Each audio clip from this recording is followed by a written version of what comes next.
Hello, welcome to Life Talk for April the 9th, 2019. I'm Mark Crutcher, your genial host and president of Life Dynamics, and I'm joined by the two usual suspects, my assistant, Renee. Hello. Hello, Renee. And my daughter, Sheila.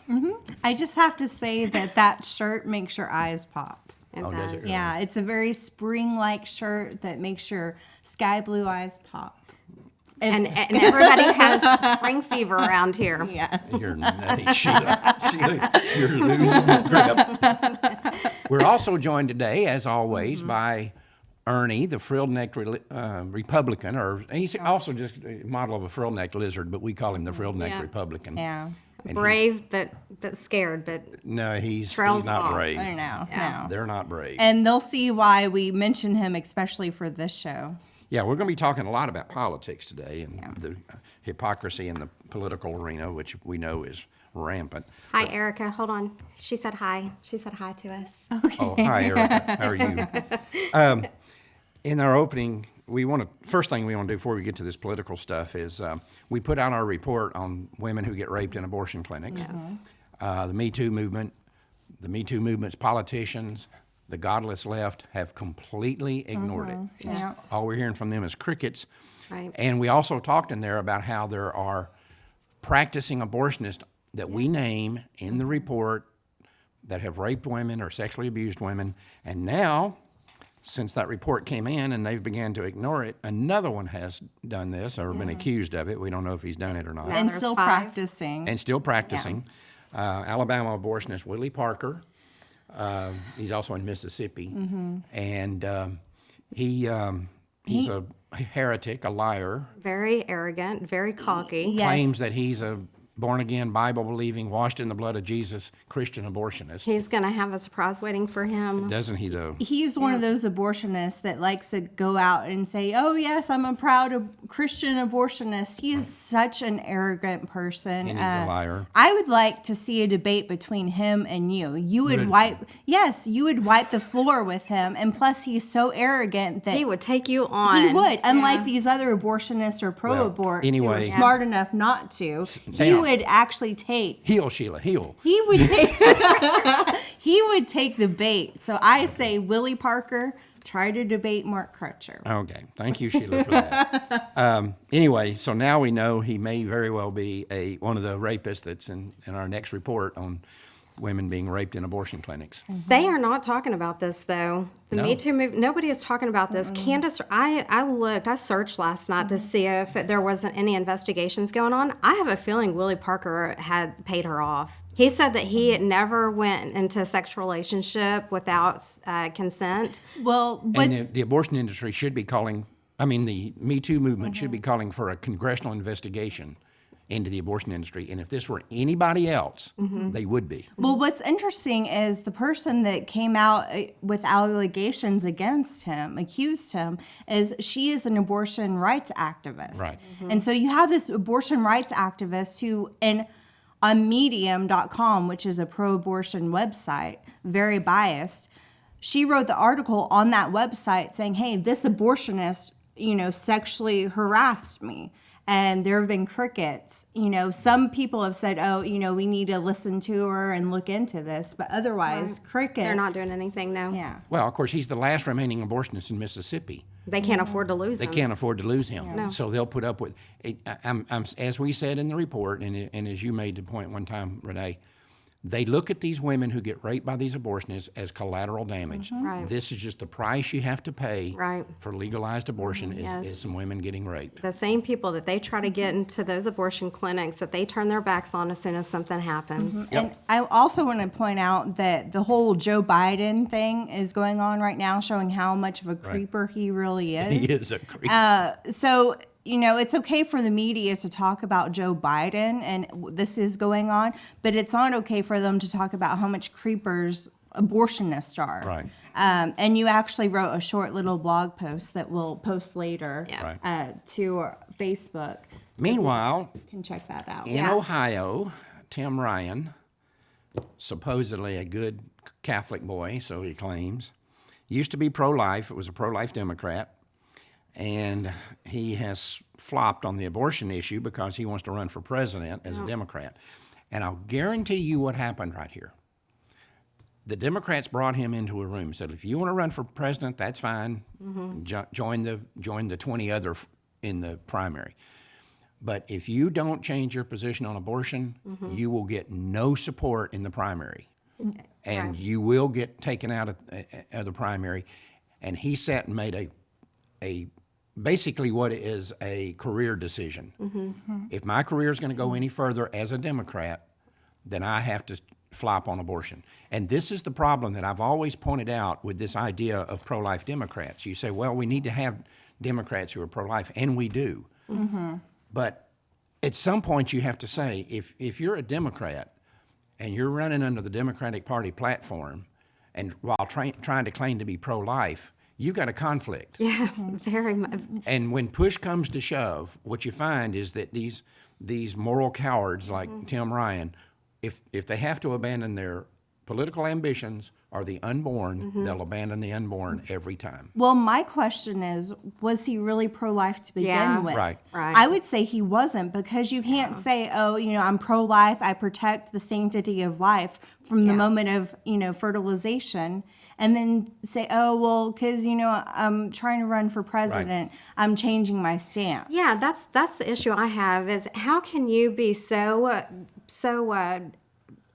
pro-life and be the be the spokesperson and learn everything that you learn about the unborn baby, and then turn your back on them, turn your back on God, you're betraying yourself. How can he be trusted? Well, see, that's what I've always said about these people who claim to be Christians, like this guy, is if they'll turn their back on God, like you're saying, then what that means is God can't trust them. Yeah. If God can't trust them, why would we trust them? Well, and plus, how can you say that you're a Christian but think abortion is okay when it clearly states in the Bible, not to murder, that, God They talk created about the us. unborn, God created us in his own image. God wants us to protect children. He calls everyone to be more like children. Right. And so you can't say that you're a Christian and pro-abortion. Yeah. And he says, woe be those who cause harm to one of these little ones. Better that they would be thrown in the deepest part of the ocean, right? But anyway, Tim Ryan will have to worry about that. Meanwhile, another guy, Ralph Northam, the Virginia governor, who openly supported killing babies that survive abortion after they're born. He said, give them care, give them comfort, make them as comfortable as you can, and then you can decide how you're going to kill them or whether you're going to kill them or not. This is the blackface KKK. Right. That you'll be charged for a class 6 felony if the abuser is found to have abused this animal, which is such junk. We're all, as we've said many times, we said it on last week's show, we're all animal lovers here. We've got 3 dogs and a cat in this building that are within 25, 30 feet of us right this moment. We love animals. They're not the same as people. They're not more important than a human being. Right. And now he has, what you're talking about is he has signed a law that makes it a felony to harm a dog or a cat in the state of Virginia. But he doesn't apply that to the unborn. No. See, I think that law for making animal cruelty a felony, I support that law. Absolutely. Yeah. But you can't at the same time say, oh, it's okay to protect animals but not children. That's hypocritical. We need to protect both. Yeah. They're just liars. Speaking of that, and I'm probably going to anger some people out here with what I'm about to say. I used to get so sick and tired of hearing even a lot of people on the right and conservatives and Republicans and then the media as well refer to Barbara Bush as the nation's grandmother. She's not. She wasn't. No. This woman was a moral defective. She was a raging pro-abort. The fact that she had been married forever to the same guy. I've been married 48 years to the same person. That doesn't change what my moral position is on these other issues. Anyway, she's now, she's written a book, her autobiography, and she allowed a author to see a bunch of her notes and stuff that she had written about various issues and about her life with George Bush and so forth. and she talks about abortion. She has her own writing in the margins of this thing, talks about her thoughts on abortion. And she said that for me, abortion is a personal issue between the mother, the father, and the doctor. First off, the father and the doctor have no say. Right. She's lying. Yes. And she knew she was lying when she said it. But here's what's interesting is, we all know that these pro-aborts like Barbara Bush have to jump through a lot of hoops to justify their pro-abortion position. Oh, it's, I would never do it, but it's somebody else's personal I wouldn't kill my choice. baby, but if you want to kill your Yeah. baby, that's okay. She says, when does the soul enter the body is the number one question. Not when does life begin, as life begins in a flower or in an animal with the first cell. So the question is, does the life begin, soul entering the body, at conception or at the moment of first breath is taken? If the answer to that question is conception, then abortion is murder. If the answer to that question is the moment of first breath is taken, then abortion is not murder. So in other words, she agrees that if life begins at conception, or we would say fertilization, Yes. if life begins at that point, then abortion is murder. It is. Yeah. And she can't deny that life begins at that point. She's already said it, Yeah. right? So she changes the goalpost and says, oh no, it's when the soul enters the body. Well, the fact is, we can't even prove that souls exist. So if we're going to say that it's not a living human being worthy of being protected until you can prove that the soul has entered the body, your life is not protected. We can't prove that you have a soul. We can't prove that you have one or that I have one. From a scientific standpoint, we can't prove souls. You're right. And there's never been a murder trial that I'm aware of in which the first thing the prosecution had to prove was that the person who was the victim had a soul. You don't go into court and say, a jury comes back and says, it's obvious that the guy killed this person, but we found him innocent because the prosecution never proved that the victim had a soul. Well, and she's comparing this to her 3-year-old child that died of leukemia, that Right. she knew from the moment that baby took her first breath is when the soul entered. And when she passed away, she was there at her death, obviously, is when her soul left. And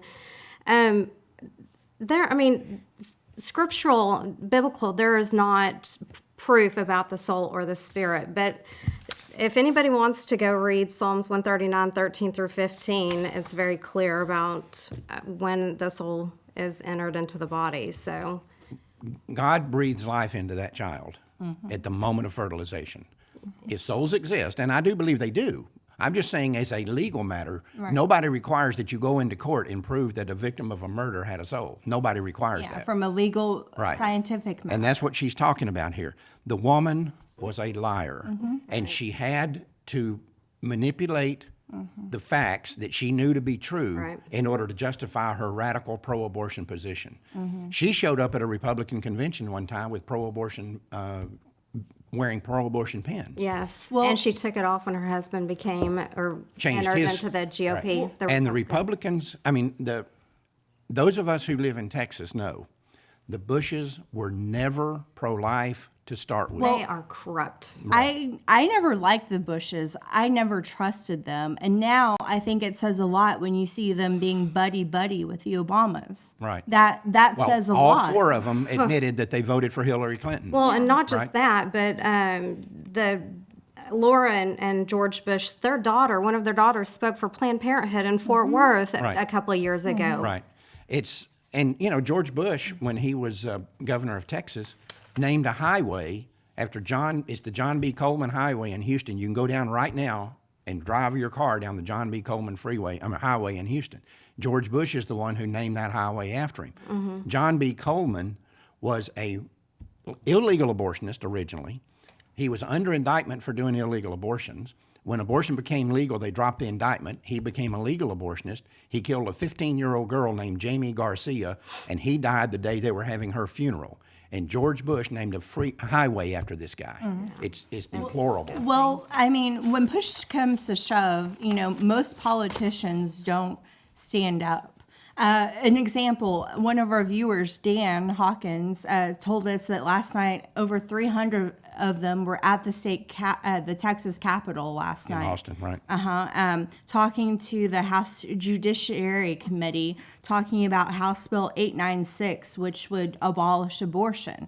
And this is, similar bills have gone forth in other states, and they never get passed. And so there are a lot of pro-life legislation going on right now, but there's always exceptions to the bills. And so when push comes to shove, these politicians really do not stand up for life. Most of them don't. Our Facebook friend, Bruce, I think it's Bruce is probably saying this, but he says, preach on, your job's secure. And then God is exposing the corruption. We'll see a lot of stuff come to the surface soon. Yep, that's right. Things are happening. And the closer we get to winning, the more things are going to happen. Yeah. And I was on a show last night with the March for Life New York people. Yes. In New York, I was on there for about an hour. It's a really good show. Pastor Jim and Joni Lupus. That's right. Yes. And they're really nice people. And I'm sorry, I forget the other pastor that was Yeah. on there with him. I can't remember with his them. name either. Sorry. But anyway, and we were talking about this, and they were saying, "Oh, we wish we were in Texas because you got a chance in Texas. You ought to try to." And we need to recognize that. But even if you're in a state like New York or like California, where there's no hope, or you think there's no hope, we're still winning, and we're going to win. That's right. And so don't give up. Just and don't be looking at other states. Don't Right. be looking at Texas or Oklahoma. Do what you can in your own state. or Alabama. Fight. Fight where God. Yeah. Bloom where God planted you. Because those babies need saving. They do. And, the more, I would say, liberal your state is, the harder it's going to be. But the more, people are open to abortion in those states as well. Now, let me point out something. We were talking about California and New York. I didn't even tell y'all I was going to do this. I did this in Thank the you. last minute. Surprise!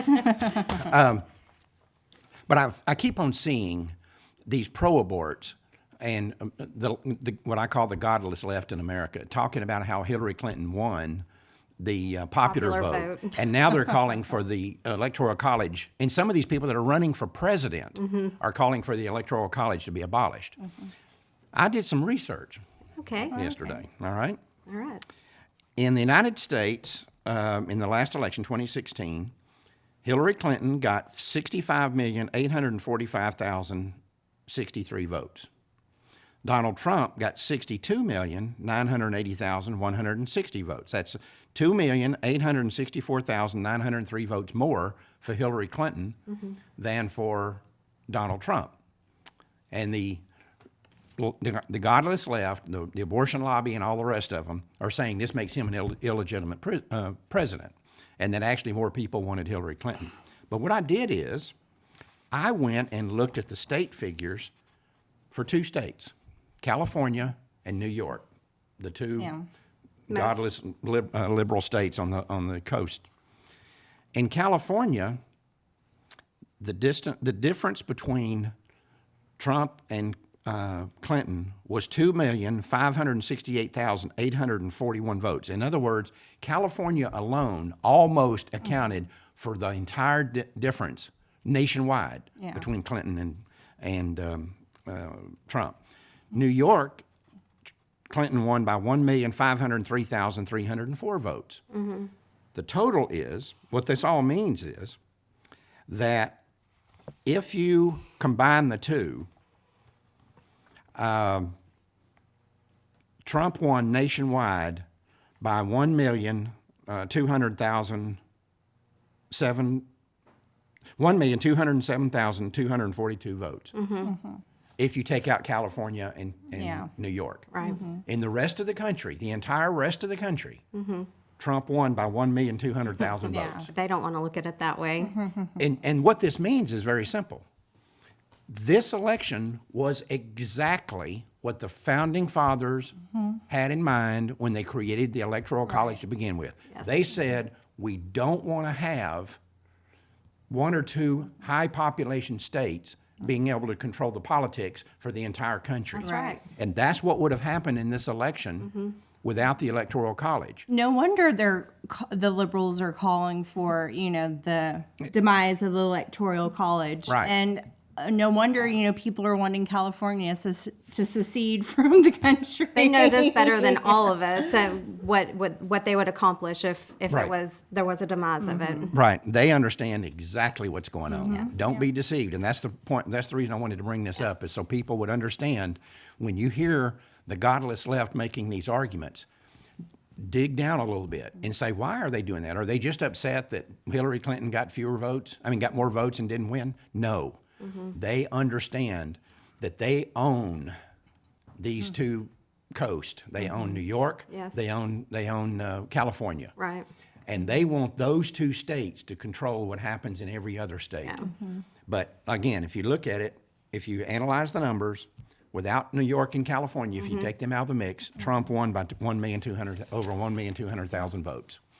And it's this, again, if you go back and read the reason the Electoral College was put in place, it was for this very reason.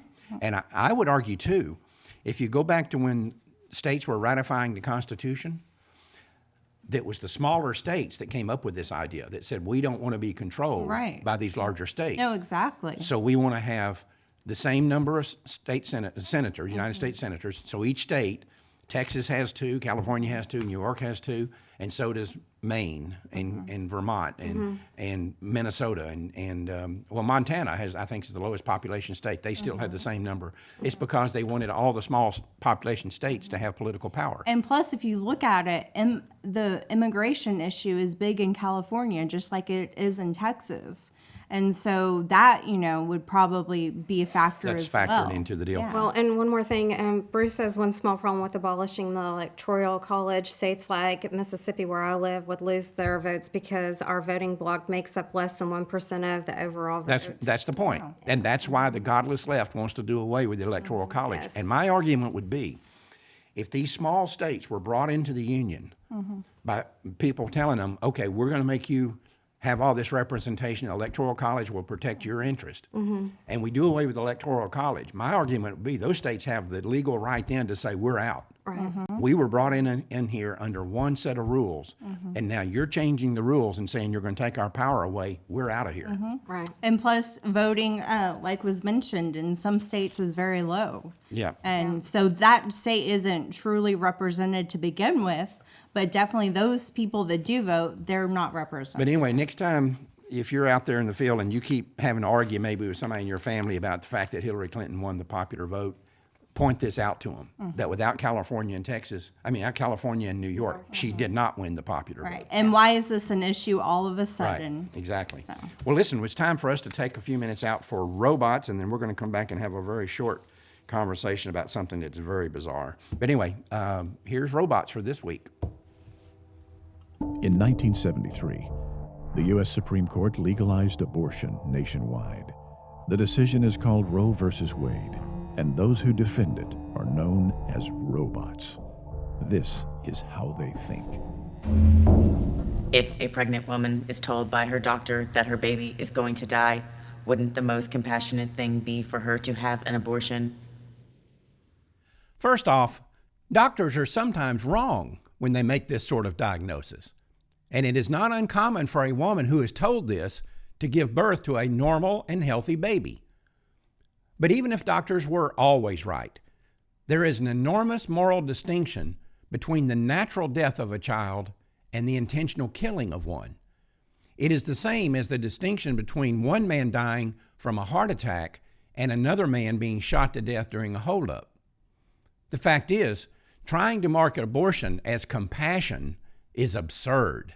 It is like telling the mother of a 5-year-old that her child has an incurable and fatal disease and then suggesting that it would be best to have the child killed.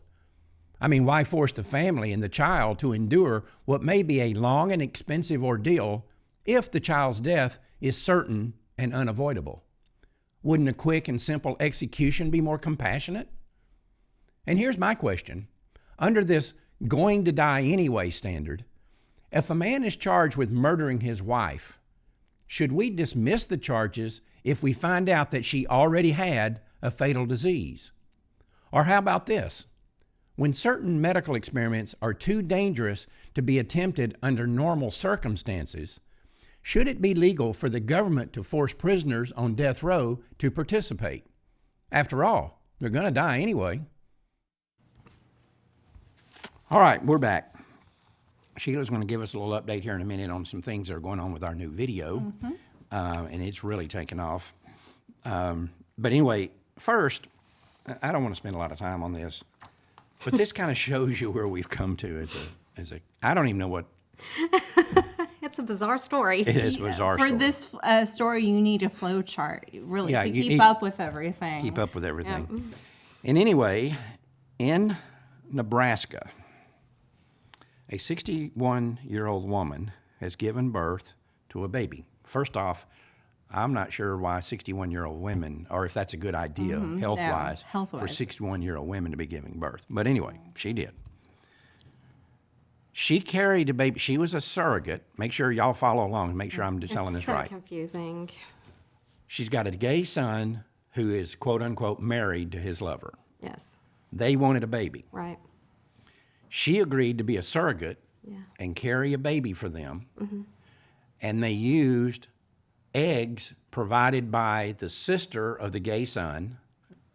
Yes, 20. The husband. No, he provided the sperm. The son provided the sperm, but it was his No. husband's sister that provided the egg. See, we need a flow is that- chart. Yeah, no, really. I studied this last night because it's so confusing.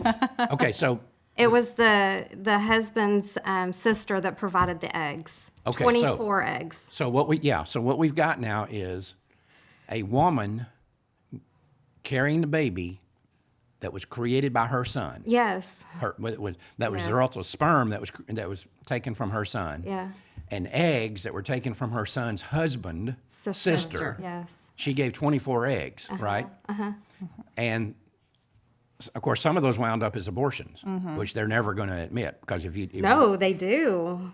It is admitted. Oh, do they? Yeah, these two men, these two gay people, they know very well what they're doing. Listen to this. Matthew is the son, voiced his discomfort at the power that he had at choosing over which embryo could live and which one could die, just for being the wrong sex, for example. I'm not a super religious person, but you do feel like you're playing God, like I'm choosing too much. They killed. I believe there were 4 eggs that were fertilized, and they killed 3 of them. He told them to let the doctor choose the healthiest baby. So basically you have, I created 4 babies. In order to have 1, I killed 3 of them. And then there's 2 still in the freezer, and they don't know what to do with them. To recap, Yeah. we've got a woman having a baby, A surrogate. 61 years old, She's a surrogate. Yeah. with sperm from her son and eggs from her son's husband's sister. And she, the surrogate and the son are considered the mother and the father. And they said that they will not be hanging this plaque on their wall of Birth certificate. the birth certificate on the wall. Because you've got a situation where a son by law, has impregnated his mom. Basically. Yeah. Well, his 61-year-old mom, well, he's she's- impregnated. Well, no, she's the surrogate, so she's just carrying the baby. I So by law, he didn't impregnate his mom. The birth certificate says that he did. Well, It lists him as the father and her as the mother.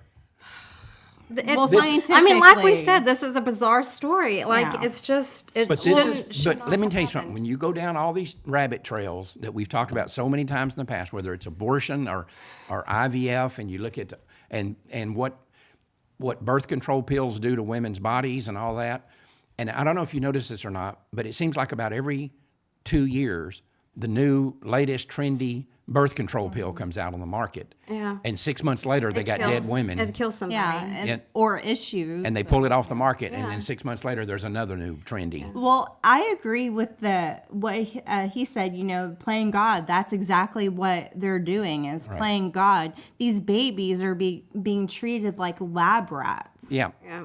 Well, somebody I think in the article said we shouldn't be treating babies like they're Christmas presents, like you can, Like give- a commodity. like you can give somebody.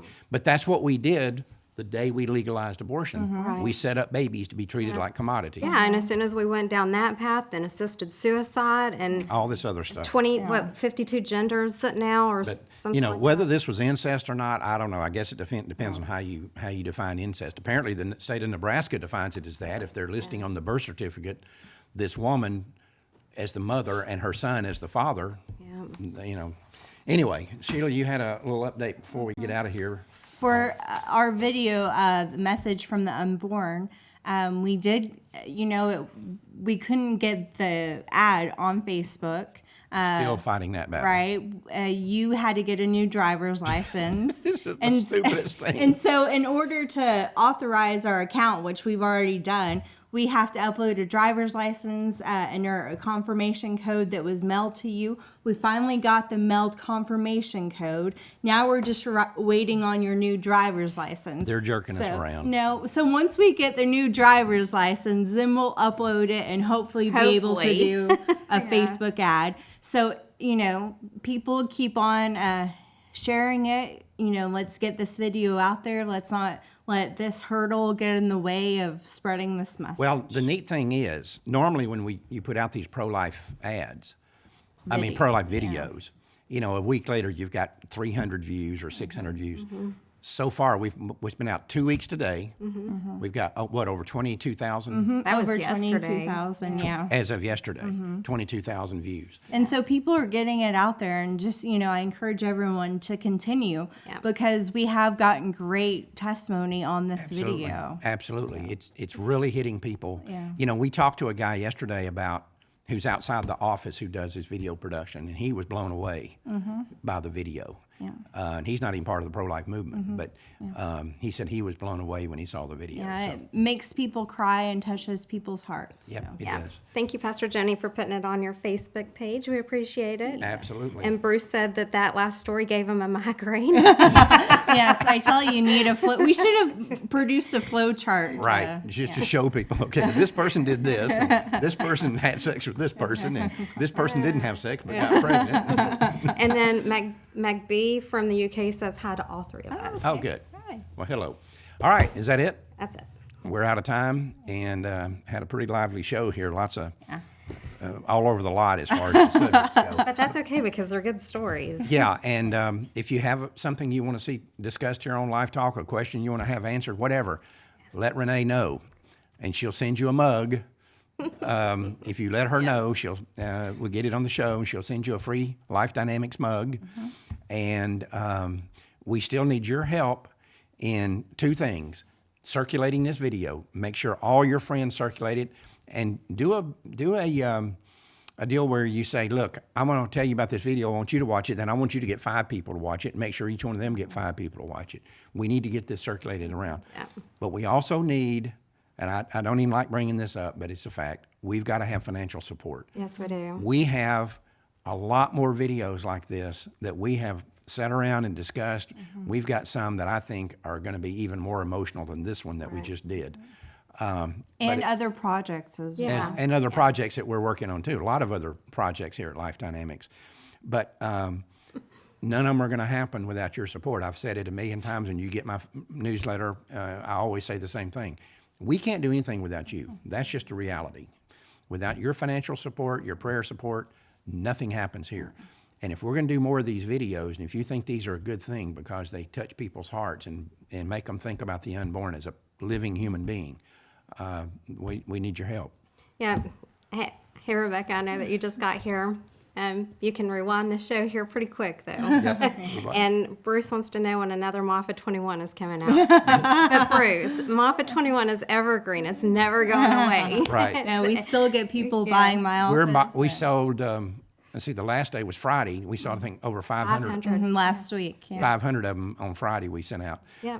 And the 10-year anniversary is coming up on that next June month. 9th. Oh, not next month, the next month. Right. Yeah. June 9th is the 10-year anniversary of MAFA, and it still is rocking and rolling. It's the most successful project we've ever done in Life Dynamics history. And to give you an idea, we thought we were going to put out 10,000 MAFA 21s when we started. That was we thought if we want to know what success looks like, if we can put out 10,000 Ma'afas, that'll be success. Right. So far, we're at about 275,000. Yeah, a It's ton. And that's not counting the people who watch it for free online. Now, it might be tempting for people out there to say, well, if you've put out 275,000 Ma'afas, you've made a ton of money off that. No. Most of them we're putting out at cost, and we have given away probably, of that 275,000, we've probably given away 25 or 30,000 of them for free. Yeah. And we're selling them to people that buy them in a case lot of 100.